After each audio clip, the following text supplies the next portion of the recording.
Howdy, my name is Roger. I love my country, my truck, and Power Platform best practices. If you're serious about becoming a Power Platform Solutions Architect, join the Architects Accelerator. Now enough of my fake Southern accent, and let's hear from an actual participant of the program, Anna Black. Hi, I'm Anna Black. I'm the creator of Power Platform Cookbook. I joined the Architects Accelerator because I saw a post from Magdalena and she was so positive and inspired me to join and see what it's all about. Before joining the accelerator, I was avoiding AI. And then when I saw how to apply AI and practice like soft skills, and it just like it really opened my mind to try different things for myself with different tools and everything. It really helps you to evaluate what you know and what you don't know, because when you are doing your job for like so many years, you might be missing a trick and like a different approach. So it really helped me to look at the problems from a different angle. And it was really great to meet with people and be like a part of another community and exchange ideas and so on. So yeah, lots of benefits that did change my life. So thank you. The link is in the show notes, or go to untethered365.com to learn more. Hello everyone and welcome to the Sprint Zero podcast. My name is Mike Gowland and I'm here with my co-partner, acting crime, John Russell. Say hello, John.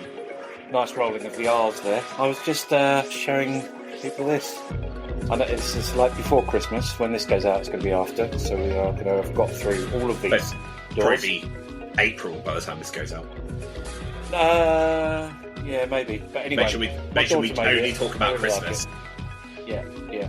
Let's not talk about Christmas. Anyway, John, we've got a really special guest today. Welcome to the podcast, Sean Astrakhan. Is that how you say your name?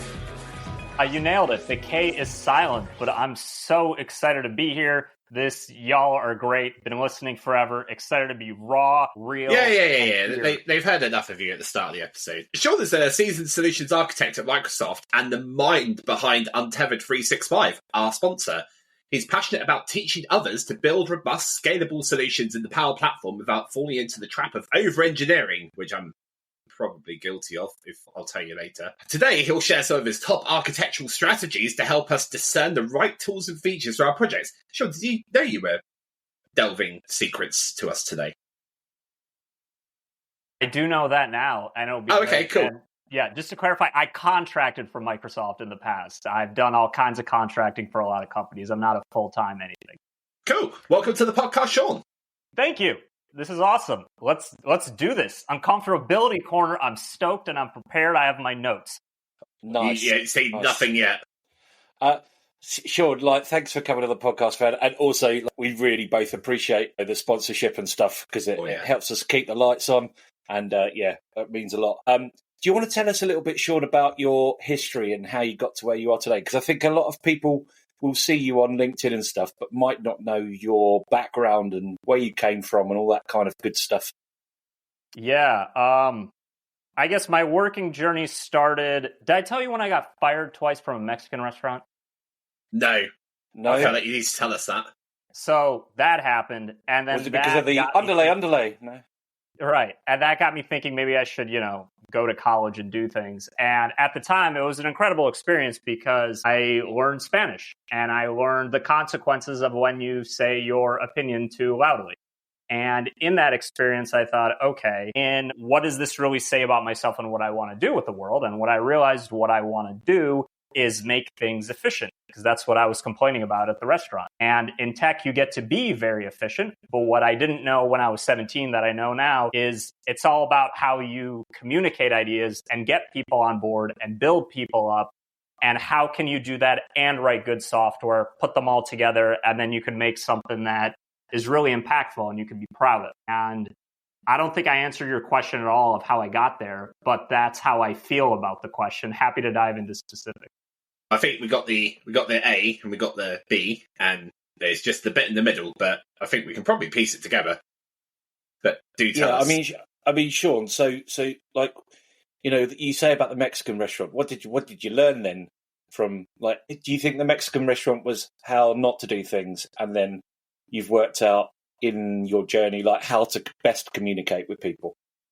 Yeah. So at the Mexican restaurant, the issue with Well, we got into like a lot of arguments around, such as like I was in the front of the house. They thought I was like a people person. They wanted to be engaged with people, but I wanted to be in the back of the house practicing my Spanish. And the people in the back of the house wanted to learn English. So I was like, it's obvious to swap us. But they were uncomfortable with it because they thought their customers would be uncomfortable with someone who speaks English with an accent. And that's kind of one of the big rules of consulting is that's a huge assumption. Yeah. Like, did you actually talk to your end users? Would they be uncomfortable with somebody doing that? What level of English are they getting into? If they're discussing like Tolstoy with the cashier, sure. But really, if it comes down to, do you want black or pinto beans? Is that really going to be a problem? Like just that little example of like, okay, how do I convince these people that this is going to be best for me and them, but at the same time, not be so arrogant that I know my way is going to work? How can we turn this into an experiment where we all try this and we can all benefit from it? And just that conversation alone, I think, was huge in my technical career. All of the software I learned that we all learn, it's all going to get outdated. There's going to be the new thing. Yeah. Like, sure, you can learn best practices, which is obviously all the things I teach. But I think the communication element there that I learned from that experience. And obviously, when I got in trouble for it, I learned don't speak to people a certain way. Don't be so loud about your opinions. And then with that, I learned how to not transfer that into the actual workplace. And I'm happy I got that out of my system when I was like 17. Because I still see people today who have issues communicating or can come off as way too domineering in the workplace, and nobody wants to work with them, and they really hinder their career. And do you think that really comes down to experience, like having a bad experience with communication? Do you think that's for me? That's and for other people mainly? I think for other people as well. Do you think?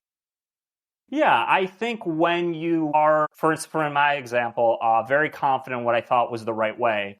And then I learned that I was very wrong. And then I learned how that impacted people and they didn't want to like talk to me.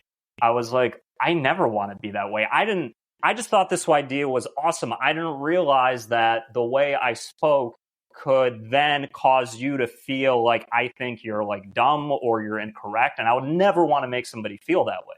So like learning that as a teenager, like being able to apply that in my adult life, I don't know how someone could learn that from like a book. You have to unfortunately make the mistakes. I think the same thing with like software architecture. Like there is an X number of years and that decides you're good at software. To me, it's like, how many giant mistakes did you make and how old did you learn from them? I don't know a single architect who didn't mess something up early on, big time in some sort of way, and then really learn from it. I think those mistakes are important, though, aren't they? Especially if you're moving into architecture, but in any role, really, whether it's down to essential skills or whether it's technically, you always learn from those mistakes. If you're willing to learn, you can learn from those mistakes. And I think that's probably the key bit is that you develop as a person and you understand why things went wrong rather than just leaving it and just assuming that you just carry on, assuming that you're right, even when you're wrong. And not really learning from it. Yeah, and I would add on that learning from your mistakes sounds cool, but you can get deep into understanding your own mistake and understanding how your brain went to creating that problem to begin with, and how do you keep your brain from doing that again. A common thing I think about is like somebody considered using like, I don't know, virtual tables instead of migrating the data to Dataverse. And then that solution didn't occur to me maybe years ago. And in that case, I'm like, why didn't my brain think of virtual tables? Okay, I didn't know virtual tables existed at end of conversation. Like, dive deeper. Why didn't I spend the time to find that out? Why didn't I look into Googling for something like this? Why didn't I think through these limitations and understanding like what's the bias I have in my own thinking? And then I can bring that to like the next project that has nothing to do with virtual tables. And virtual tables will cause you no end of problems as well, from my experience. Sean, so do you want to tell us a little bit more about Untethered and how you got to there, how that came about? Yeah, I noticed, teaching was my first career. I taught Spanish, and I always wanted to get back into it. And I did some consulting, some training, and it was fun. But I felt that that was my gift. I feel like I can take complex ideas and explain them. And I feel like a lot of people can do that. but I feel like I can explain them and get people to be challenged and retain it. And I feel like that's a special thing I've developed and really crafted and tried to get good at. And I didn't see a lot of that in the training space. What I see a lot in the training space is someone who's incredibly talented at the tech, someone who's really good at explaining ideas, but then like can't create an environment for the person to make their own mistakes, like what we talked about, and then also like challenge their own thinking and go through that. If I show you the problems of virtual tables, like you're like, okay, that's it. Cool. I know that now. Sure.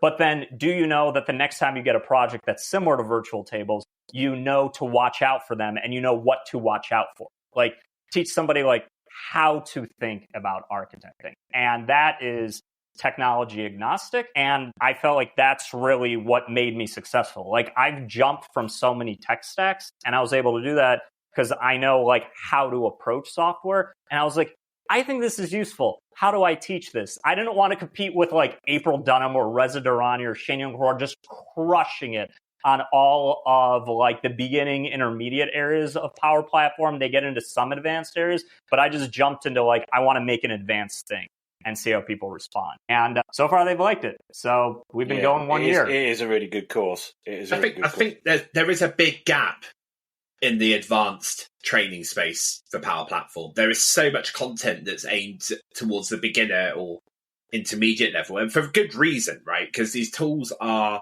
designed for your makers or your citizen developers. It's kind of like an assumption that if you're a pro coder, you're just going to pick it all up. But actually, like, there's a lot of parts of tech, and even like, I'll say I struggle with Copilot Studio. Literally, I just cannot. I really struggle to wrap my head around it. I'm actually on a project at the moment where I'm working with it, so I'm learning as I go along. But I kind of want to go into like the more advanced stuff because I realise that I need to do more than just like read back from a website or a SharePoint document library. Like I need to do more. I need to go into like writing skills and stuff like that. And apart from that, you got Microsoft Learn, you've got LLMs, but in terms of courses, YouTube content, it doesn't seem to be as there as the really intermediate stuff like creating your first Copilot. Like there's hundreds of videos of how to connect a Copilot to a SharePoint document library. Like I don't know how many other ways you can go about it, but I need to do more than that. And those questions you're bringing up is like you're already thinking like enterprise. I don't need something that talks to a website. I need something that talks to my, let's say, Dataverse data. But what if some of my data lives in SharePoint? But what if I have tens of hundreds of thousands of records in Dataverse? What if my Dataverse tables are connected to other Dataverse tables? Like, how does that security work? What if I want people to be publicly accessing my site via Power Pages and talking to Copilot Studio? These questions become spaghetti and complicated and fascinating and fun, and it can be turned into a video. But I feel like for that to truly be learned and understood and taken apart, it needs to be in a group setting with other. It needs to be interactive, right? People. Sorry? It needs to be interactive. Yeah, for sure. And how good is that? Sorry, Mike. How good is that Heartbeat app as well that you use? Like, that's really solid. Like, for people who not really come across the course, Sean basically delivers all the content and chats and communication and everything through an app called Heartbeat, and it's basically like a training course, but it's interactive. It's really interactive, and it gives you like a really good sense of community inside that Heartbeat application and inside that space. How did you find that? Because I'd not until you showed it to us when we were on the course. I hadn't heard of it before. Yeah, so Heartbeat's great. I don't want to give them too much credit. What you see is just a piece of it. I'm spending at least $500 a month in tech because it's Heartbeat teamed with like Loom, teamed with like VideoAs, teamed with like a few Confluence and a few other document learning tools I wanted that are all Frankenstein together, where Heartbeat is just like kind of the front face of it. But behind the scenes, It's so much more than Heartbeat, because Heartbeat is just another Slack, another WhatsApp, another communication tool. But I've kind of Frankensteined it to be a learning experience that I would want to pay for. Like, the program's not cheap. It's $500 for 8 weeks. And I want people to get something that's worth their money beyond just getting a lot of technical experience. I want them to come in and see it there. There's a reason there's no mobile app. There's no WhatsApp group. I think for Mike, the questions you just brought up in Copilot Studio, you can't just ask that in a message and hit send. You're going to need screenshots. You might need a video. And I wanted a platform where we could do that. Hmm. It sounds a bit like this podcast where we Frankenstein, Riverside, and Buzzsprout and PowerPoint together to create Sprint Zero. Yeah. But in the end, I just come here and I think, oh, I just have this one nice thing I interact with. It's all there. I want to just kind of like, how we build software. I wanted the least amount of friction. It's super clear what's happening, where you need to go and all that. Yeah, one-click buy button. Yeah, exactly. Yeah. So, Sean, on the course, you've mentioned the importance of avoiding over-engineering. Can you give us an example of a project where simplifying the architecture led to a more successful outcome? Yeah. One that I see a lot is people build Canvas apps on top of SharePoint for no reason. Yeah. Like, SharePoint does a ton already. Yes, Sean. Why are you doing that? I think there's obviously places for Canvas apps, but there's no reason for that. Here's one that literally I had a bunch of solutions architects in the program bomb this question today. Not because they're bad solutions architects. By the way, I don't think I'm a genius. I failed at this question too. A lot of the curriculum is me making mistakes and then presenting them to other people so they don't do the same. It was a scenario where a customer is using SurveyMonkey. They're interested in migrating to Dynamics 365 customer voice. It sounds very exciting. And then they ask you as a solutions architect, how do we do that? Now, a common mistake that I think we make is we jump into talking about tech. We talk about what we're comfortable with. We didn't actually assess what benefit that would give them to be on customer voice. We also didn't start asking questions of like, why is it causing you a problem? And then when we actually run through this simulation, it comes to find out, like, if you ask the simple question of, if I don't move to this other tool, what happens? The answer is, oh, we actually really like SurveyMonkey. We just thought it would be more consolidated in customer voice. You'll find out that they have no idea what benefit it'll bring them. So you could sell them on customer voice, like totally go for it. But the point here is like, are you just going to be replacing a thing they have, or are you going to be giving them something that's like making them money, making them more money, or something that's saving them by adding more security, giving them access to making business decisions? If you're not doing any of that, you just, congratulations, you migrated them to a tool that potentially has less features. And now you have to remember to onboard people, migrate all the data, reconfigure all the automations in the end to give them a tool that end users may think is less powerful. And it's all about delivering value. It's delivering value, isn't it? Yeah. And also addressing what the actual problem is. Because that's if you get blinded by the tech early on as a solution architect or as a consultant, you might skim over the real problems because you're trying to retrofit the problem to the solution that you've already decided in your mind, all right, that's a Canvas app. Exactly. And another one, if we just want another technical example, is I saw somebody, and I think Parvez would lose it if he heard this. They were trying to take apart the the XML in the solution zip file to make a view that would not support any kind of filtering, but it would have its own clever fetch XML so it can join and union tables in ways that isn't supported with the designer. And it sounds really cool, and they were going to present this to the client. And then I asked, well, what happens if they want to change one of the filters just slightly? They're like, well, they'll need to contact us. I was like, wow, you just created a bottleneck for yourself. What's the point of this story? A common over-architecting issue is people only think about the tools they're good with and they solve every tool that way. Like, I'm not a Power BI expert, but Power BI would be a much better solution for what I just said that brings the power back to the end user. That was an over-architecting scenario. So that kind of like really goes nicely into the next question. Like, when you're starting a new project, how do you determine which tool within the Power Platform is the most appropriate? Now, I think we've kind of already answered that question because it's not really about the tool as such. It's about the problem first, right? Yeah, for sure. Another thing, it's what you just said. I would add, I look at what my team can do, and I look at where we're probably going to fail at it. Like, we're obviously good at Dataverse. We're obviously good at Power Automate. Is there something else here we're not really considering? One example was, they wanted to have an environment where all of the users, this was a huge enterprise company, all of their users could have like one central place they can go in and like create, I don't know, like tickets or something, and then see the results of those tickets. And then you can go build that in Dataverse, you can go do Canvas apps, whatever you want. And in that case, I think what I was proud of was being able to step back and say, I know we're good at these tools, but what we're not going to escape is the issue of how do I add people across environments to like one environment without making that a nightmare? And I paused and did not think like, how do I move all of these people? And instead, I kind of flipped the question and I'm like, how can I build something that doesn't involve that just, it's an app that is already visible by all these people from the beginning. And once you do that, you realize, okay, if I don't have to move these people, what tools can do that? Well, like Teams can do that. They can interact with Teams with adaptive cards. Everybody has it across their organization. And if security isn't an issue because we're trying to expose it to everybody, then the door opens differently. And when we ended up doing, which was super creative, somebody else kind of thought about this one, was just using Power Pages, actually.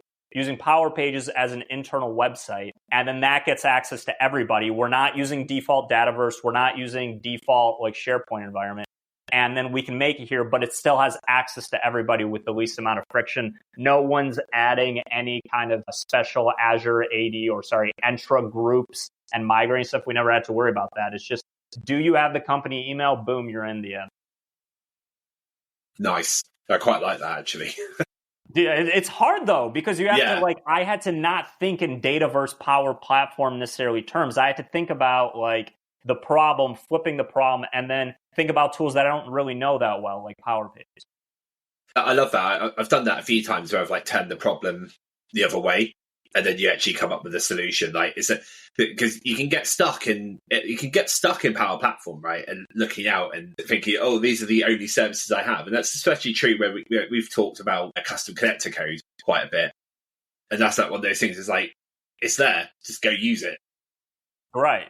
And then even like, is it going to be blasphemous if I talk about tools that aren't Microsoft? No, go ahead. No, go ahead.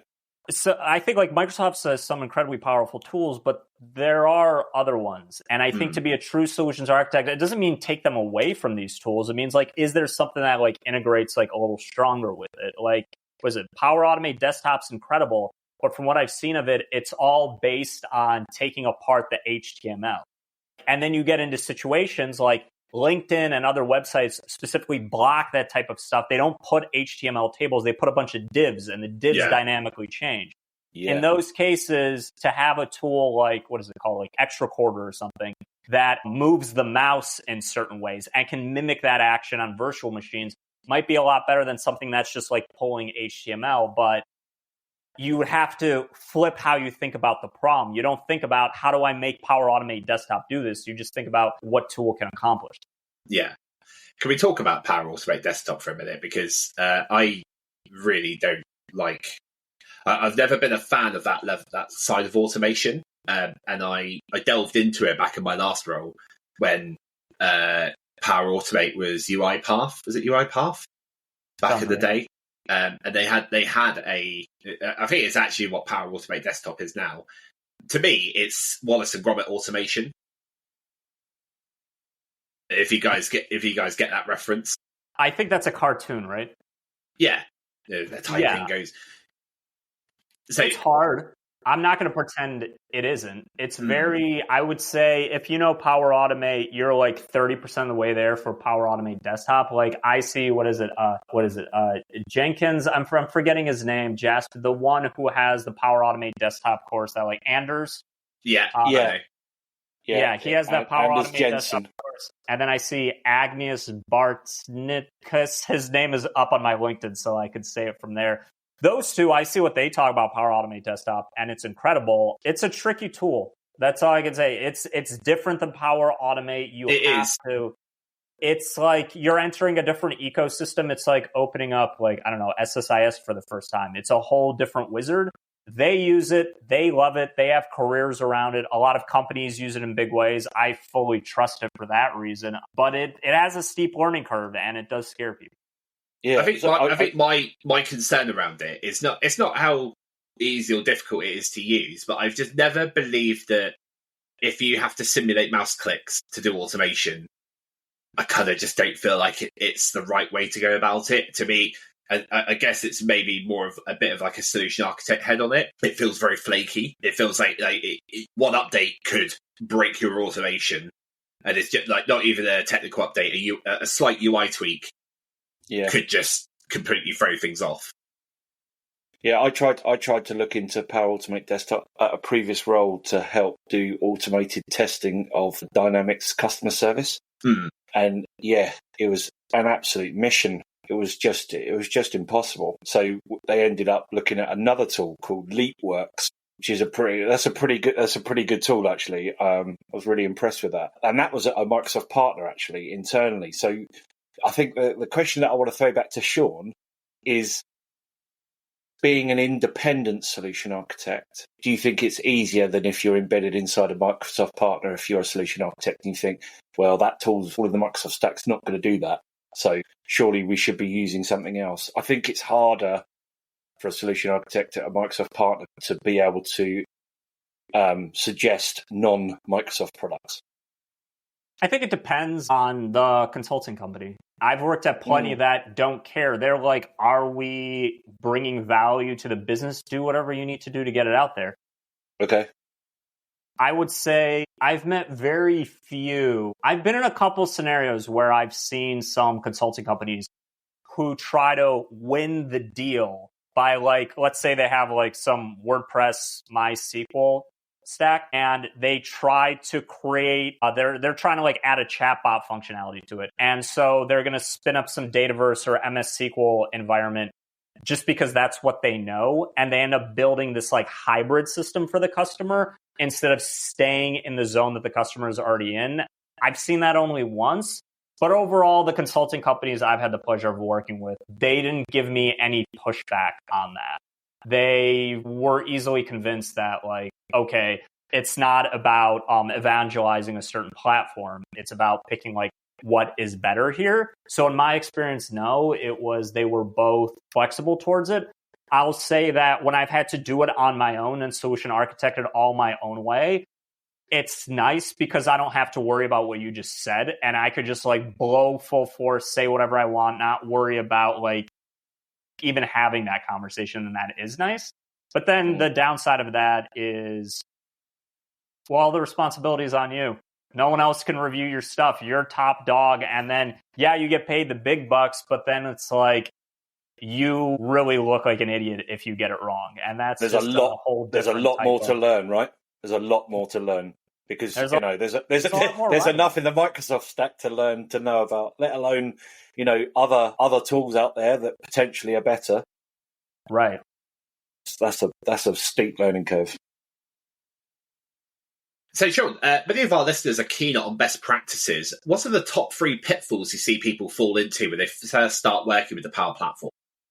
Yeah. The one where you just use the tool you're good at, like the example I gave earlier where he tried to, or she, I won't reveal who they were, tried to Frankenstein the XML instead of just using Power BI. I think that's the first one. I think the other one is trying to kind of reverse the problem, like watching out for something that, here's one that I did. I had to do this API integration, and I know that when you build like batch processes, there needs to be like a batch table that has all the transactions underneath. And well, that's just how it's done. And the whole time I was trying to like force whoever was consuming this to create that batch record first and then create the transactions. Ideally, they can do it all in one go, but because of the limits of the system, I was trying to force them to create that batch record first.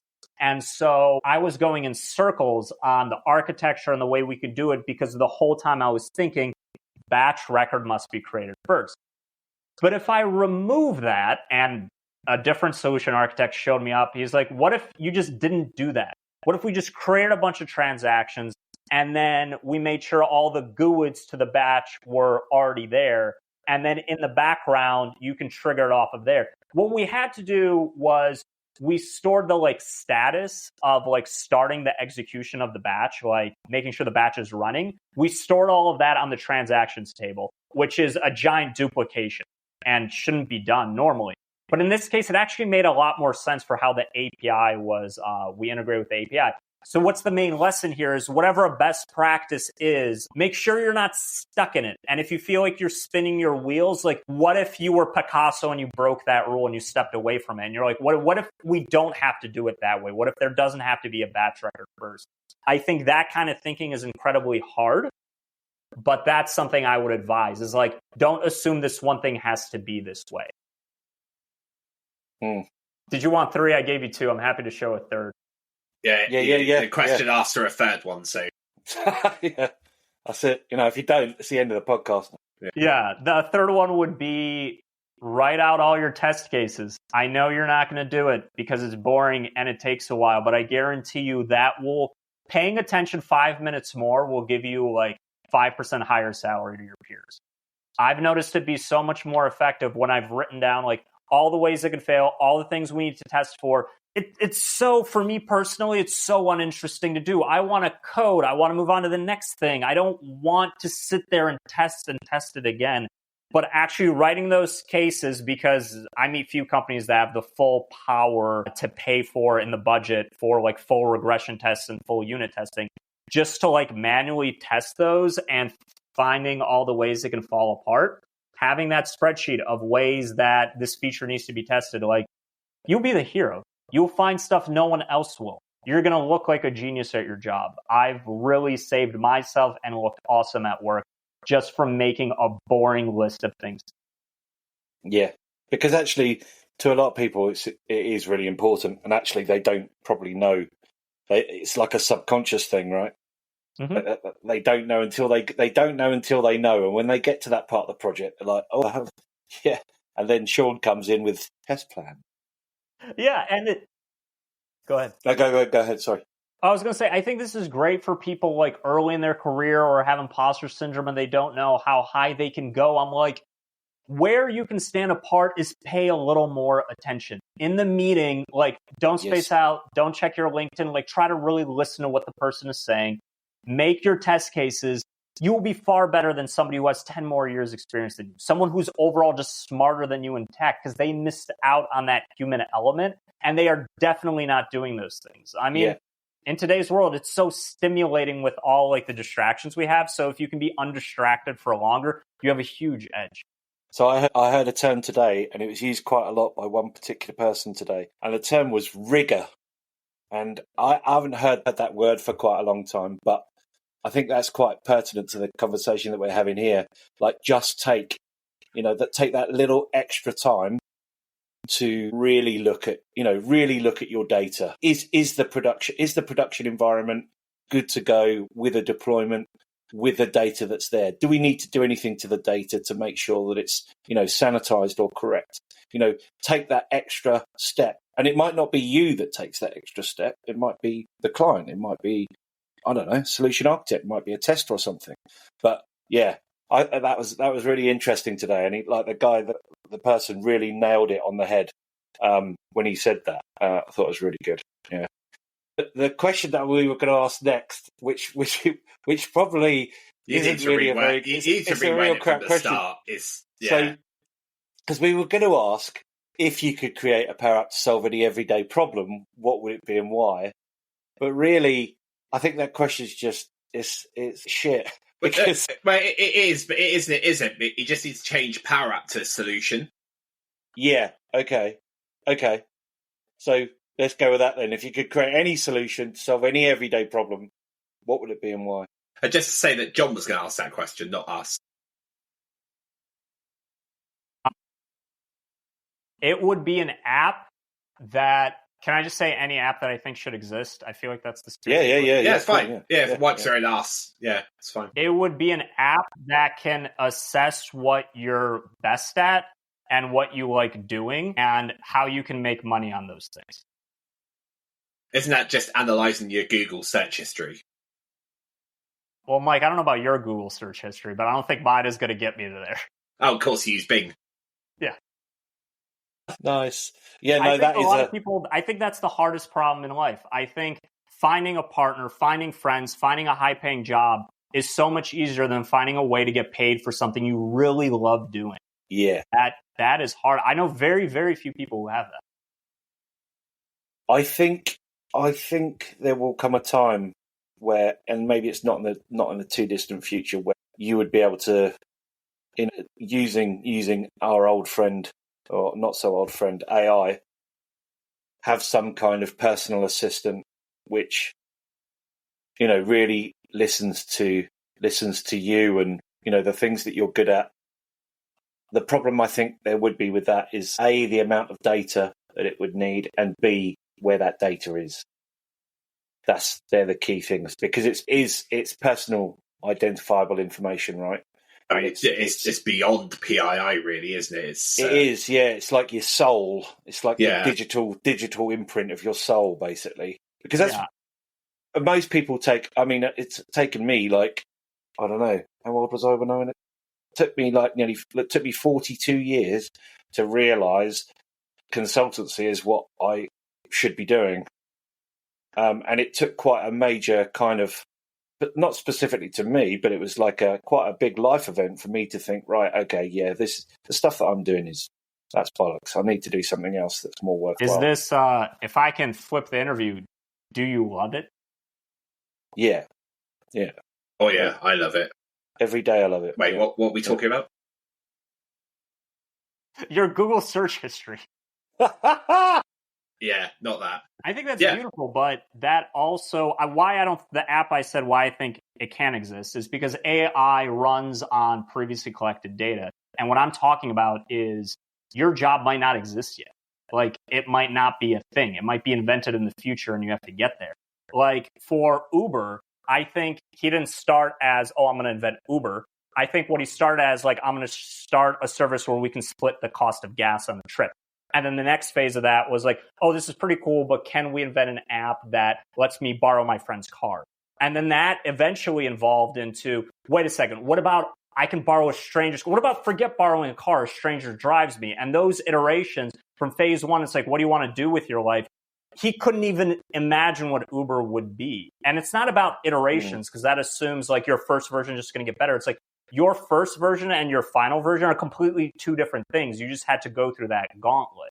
By the way, everything I just said about Uber is completely made up. That's not their history at all. But that's the kind of thing I'm trying to say is like step 9 is not the same as step 1, and you couldn't imagine. And I think that is a shift. What we're saying is he did wake up one day and say, I'm just going to invent Uber. Yeah, exactly. So the complete opposite of the whole moral. But I think it's a shift for not so much our generation, but I think the next generation. That what you're talking about is going to be something that's going to be required, because when we went to university or school or whatever, I felt like I was very boxed into the degree I was doing, into the career path that I would go into. And there was the start of rumblings of actually, go to university and do something that you really, really are passionate about, because actually what people are looking for those people who have gone to university is that they've been able to study and, work at something consistently for 4 years or whatever. So yeah, I think about like how that's changing for like my daughters, basically. I think they're going to be in a very different world to me. And the difference is going to be a lot greater than it has been in previous generations. Yeah, and I think it'll really require some of their creative elements. Like, I remember you all had a call, I think it was Charles Sexton, where you talked about like what AI is going to replace and not replace. And I think it's actually going to replace a ton. Not yet. I don't think it's going to take like 5-10 years, but I think about it from the aspect of like, do you have any friends who are front-end developers? Yeah, like I'm curious how many of them can easily find employment today. Like my front-end friends are having to go merge into full stack because there's much fewer and fewer jobs because AI can write that for you. Like AI is already writing the Canvas app. It's not quite there. It's going to get better at that. So like having those niche tech skills of knowing like how to style CSS, that's like doesn't matter. You can look that up. So from there, it's like, what does the actual work landscape look like? And then the more, I guess, human skills is like where you can have an edge. And then especially your creativity. I guess I almost feel bad for the future generation because I think some of those like jobs that you can kind of relax in that still pay well, like if you were just doing style sheets or something, or you were just doing like basic database migrations, like I think some of that's going to be gone in the future. And I'm very curious what that's going to look like for the software landscape. Like, are we all going to have really strong business skills? And what if we just want to code? And like, will there be a place for all those people? I think it will come down to really good communication skills. I think because that is the core thing in all the problems that I've seen across work and also in my personal life. It always comes back to communication. Pretty much 100% of the time. There's like a miscommunication of something. There is an assumption by one party or another. There is no communication when there should have been at the right time with the right people.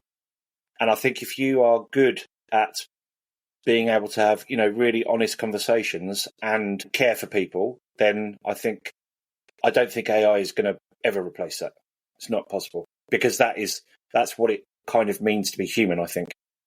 Jesus, that was profound. That was deep.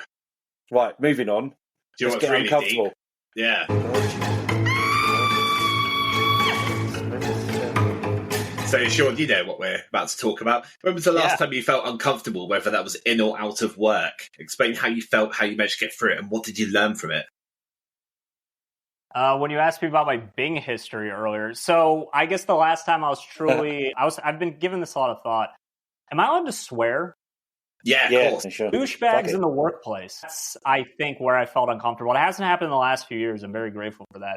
But in the past, I've worked with a lot of very, arrogant, bravado-driven, been at the company a while, think their way is best, comfortable interrupting you, think you're wasting their time when you talk type of idiots. And they're not idiots in the sense that they're not smart. They're clearly very smart. They got to that position. I think they're idiots in the terms of not understanding how their words and their actions impact other people. And I've just been in a few meetings where I would speak up and say something like, well, why are we doing it this way with the API? Couldn't we do this other thing? And then I heard a noticeable groan and the person's like, you're always bringing up these questions. Sometimes we just got to get it done. And I'm like, you're raising your voice. I might have a stupid question, but by no means are you allowed to speak that way in any kind of setting where I can feel okay with that. I'm very proud that yes, America is a very politically correct culture and there are definitely downsides to that. But in the workplace, it's amazing. It create a much safer environment for that reason. And what I regret in those situations that I didn't speak up more. And I think I would be scared to speak up because I'm scared to get fired.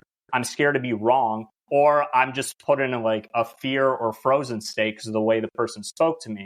But luckily, when that happened, I don't know, 7 years ago, 6 years ago, I was at a different place and I got to relive it. And the person said that thing and the thing the whole time that I wish I said, I got to say it. So when this person raised their voice to me, I'm like, we need to understand what's going on here. I am consulting for you. I'm a contractor. You are in a position of privilege because you've been here for a long time and you're full time. That is a completely different power dynamic. And you need to be aware of that before you come over here and speak this way because I can't speak that way back at you. You can speak that way within your department because you're all equals. I'm not the equal here. Neither is my team. And that was amazing to do that. I want to say I said it this aggressively. I said it in front of a group of people and I served him. No, I didn't. I put it as a sidebar. We spoke one-on-one. But the point is that kind of thing, he needed to hear that because in no other situation would anyone tell him that because they're too that's scared. What I was going to say. Yeah.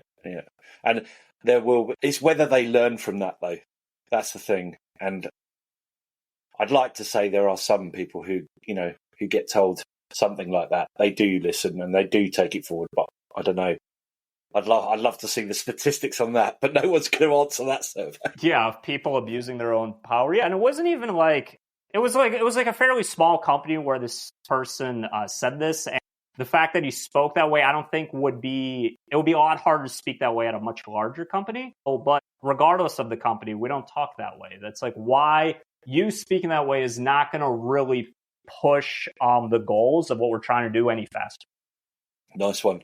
Well, thank you very much, Sean, for coming on the podcast today. I really appreciate it. We really appreciate it. Links to your LinkedIn and also to the brilliant Architects Accelerator course will be in the show notes. And any other links that we've mentioned will also be there too. Music today was provided by Ken Like Fit, and you can find his music on Spotify. Again, the link will be in the show notes. Additional music used in the episode also credited in the show notes. Unfortunately for you, you missed the play of Neighbours at the start. Be sure to subscribe to this podcast so you don't miss. I can see him looking. I can see him going for it. Be sure to subscribe to this podcast so you don't miss the next episode. We would also really appreciate it if you gave us a follow on LinkedIn. And if you're enjoying the podcast, please give us a review on your chosen podcast platform. And obviously, as we are video now, please subscribe to the Sprint Zero channel. Thank you very much. On YouTube. On YouTube, yeah. Thank you very much. We've been Sprint Zero. What they do on YouTube, they click the click there or something. Click the like and subscribe button so you don't miss the next episode or something like that. So we've been Mike Gallen. Say goodbye, Mike. Goodbye, Mike. Sean Astrakhan. Say goodbye, Sean. Bye. And I'm John, and we'll see you on the next episode. Nice one. Love you, Mike. Love you, Sean. Love you guys. Love you, Sean. Sure, do you feel like you get value for money on this? With the sponsorship? I feel bad for the audience member. They have to hear my... I don't think my voice is used in the ad anymore. So thank God. No, it's your... At the moment, it's your country voice. That's right. Yeah. Can you do that for us now? That's AI, man. I can't speak. No. Yeah. Well, Mike, if you were in my course like you registered for, you would have learned these tools. I'm kidding. Maybe next year. Love you all. Nice one. Yeah. See you later. Bye, everyone. Cheers. Hey, how you doing? Have you heard about the Architect Accelerator Course? If not, you definitely should check it out. Let me tell you some more about it. So the Architect Accelerator Course is a course that's run by Sean Astrakhan. He's based in the US. He's a lovely fellow, really. And yeah, it's basically bridging that gap for solution architects and wannabe solution architects who maybe need to have a bit more of some advanced topics to talk about and advanced things to look into. One of the best bits about the course is how much effort Sean and his team have put into creating a community of vibe around it. He's got lots of integrations working, and you can work out when the next sessions are, have a look at people's intros, discuss technical topics and help out. It's a really, really good community. I'm John Russell from the Sprint Zero podcast, and just wanted to say thank you to Sean and for his continued sponsorship. If you want to find out more about the Accelerator course, please have a look at the link in the episode description.